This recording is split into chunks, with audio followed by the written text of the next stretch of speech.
मित्रांनो, बँकेकडून SIP करावी का? मला असा सध्या माझ्या एका कस्टमरचा रील बघणाऱ्या कस्टमरचा एक फोन आला आणि त्यांनी मला विचारलं की सर मी बँकेकडून SIP करावी का? तर त्यांच्यासाठी किंवा बाकीच्या माझ्या व्ह्यूअर्ससाठी हे उत्तर आहे, बँकेकडून जेव्हा तुम्ही SIP करता त्यावेळेस भरपूर चान्सेस असे आहेत की त्या बँकेची जी म्युच्युअल फंड वाली कंपनी आहे त्या एकाच कंपनीचे सगळे फंड तुम्हाला दिले जातील. म्हणजे माझ्याकडे एक रिसेंटमधलं एक उदाहरण आहे की एका कस्टमरनी बँकेकडून SIP घेतलं, तर जेव्हा आम्ही त्याचं स्टेटमेंट चेक केलं इन्व्हेस्टमेंटच्या डिस्कशनच्या वेळेस, त्यावेळेस एकाच कंपनीच्या वेगवेगळ्या 10 ते 12 स्कीम्समध्ये त्यांचे पैसे इन्व्हेस्ट केले होते, तेवढ्याच SIP त्यांच्या चालू होत्या.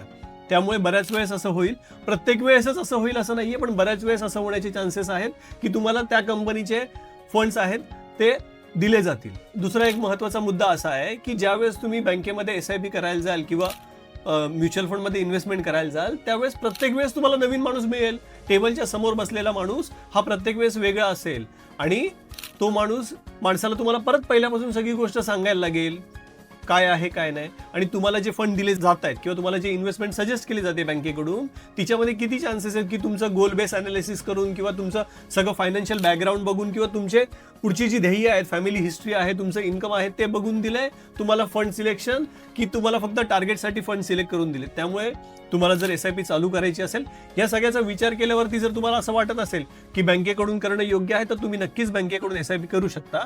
पण माझं तर मत नक्की असं आहे की तुम्हाला जर SIP चालू करायची असेल किंवा तुम्हाला तुमचं फायनान्शियल इन्व्हेस्टमेंट सुरू करायचं असेल, तर तुम्ही तुमच्या जवळच्या आर्थिक सल्लागाराकडे किंवा म्युच्युअल फंड डिस्ट्रीब्युटरकडे जा, त्याच्याशी बसून सारासार समोरासमोर बसून डिस्कशन करा, तुमचे पुढच्या 5 वर्षाचे 10 वर्षाचे गोल डिसाईड करा, डिस्कस करा आणि मग इन्व्हेस्टमेंट सुरू करा. आणि तुम्हाला पण जर अशी काही माहिती हवी असेल तर मला नक्की खाली दिलेल्या नंबरवरती संपर्क साधा. Thank you. Disclaimer. Mutual funds are subject to market risk. Please read the offer document carefully.